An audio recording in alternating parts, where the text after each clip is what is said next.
शिवसेनेवरती टीका केलेली आहे। उद्धव ठाकरेंना आम्ही उद्ध्वस्त करू आणि कोकणामधून शिवसेना संपलेली आहे, त्यासोबतच आता उद्धव ठाकरेंची शिवसेना पूर्णतः नेस्तनाबूत करू अशा पद्धतीचा इशारा त्यांनी उद्धव ठाकरेंना दिला आहे। काय आपलं मत? ए रामदास कदम, अरे भले भले शिवसेनेला संपवणारे स्वप्न बघून गुल झाले, तू किस झाड की पत्ती है। अरे रामदासा, तुझं स्वतःचं पहिलं बघ। अरे तू त्या पोरग तुझं गृह राज्यमंत्री म्हणून त्याच्या जीवावर तू डांगडिंग करायला जाऊ नको। अरे उद्धव ठाकरेंचं शिवसेनेचं झाड लय मोठं आहे।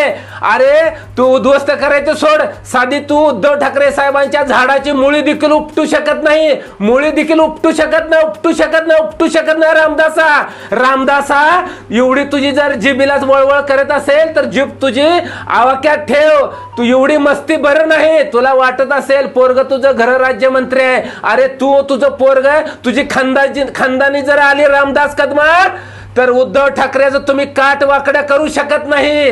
राहिला प्रश्न उद्धव साहेब संपवायचा, उद्धव साहेबाला संपवणारी अवलाद अजून या महाराष्ट्राच्या मातीत जन्माला आली नाही आणि इथं पुढे देखील जन्माला नाही। अरे तुमच्यासारख्या पालापाचोळ्याचं काय घेऊन बसलाय? तुम्हाला शिवसैनिक जाता जाता थडकून तुम्हाला चुरगळा करून टाकतील। ते जे आहेत ते शिंदे गटामध्ये किंवा भाजपमध्ये प्रवेश करतील। खरं तर नेते गेले ठीक आहे, परंतु उद्धव ठाकरे साहेबांचा शिवसैनिक जसाचा तसा त्याच ठिकाणी आहे। काही आम्हाला फरक पडणार नाही।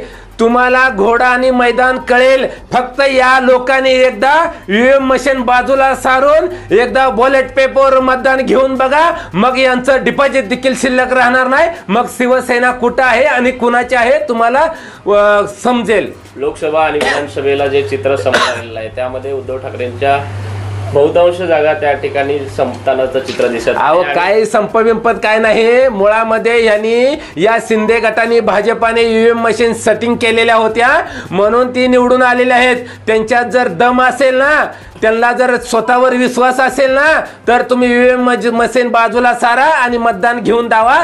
या भाजपचं शिंदे आणि मिंदे गटाचं डिपॉझिट देखील शिल्लक राहणार नाही।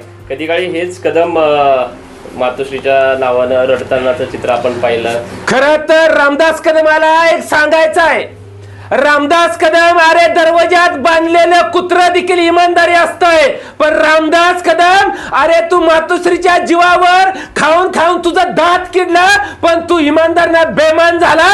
तुझ्यासारखी गद्दारी माणसं या महाराष्ट्राच्या मातीत जन्मालाच कशी आली ही खरं तर आता विचार पडलाय। नाही, शिवसेना वेगळी होण्याच्या अगोदर त्यांचा तो सीन आपण बघितलेला आहे की कशा रामदास कदम खरंच म्हणजे वेगळ्या भाषेत सांगाव का, धड मर्द पण नाही धड ना मर्द पण, अशातली ती क्वालिटी आहे। रामदास कदम, तुम्ही नुसत्या टाळ्या वाजवून झेंडू बाम लावून पुसायचं काम करा। मर्द जे असतो ना, मर्द अशा पद्धतीने बोलत नाही, मर्द खाल्लेल्या अन्नाला जागत असतो, मर्द बेमान होत नाही। कारण बेमान जी होते ती ना मर्दाची अवलाद होत असते। मर्द कधीच असा धोका देत नाही, मर्द कधी गद्दारी करत नाही।